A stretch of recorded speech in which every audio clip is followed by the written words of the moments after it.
how to use one name on Facebook or set a single name. So first things first, I'm going to be providing you the very specific steps in doing the whole process.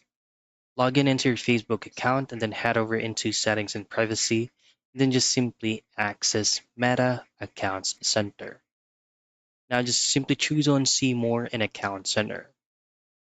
Now let's just head straight directly on how to do this method before providing further instruction.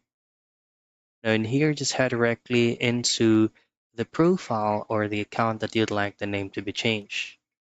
Head over to name, and this is where you can customize everything.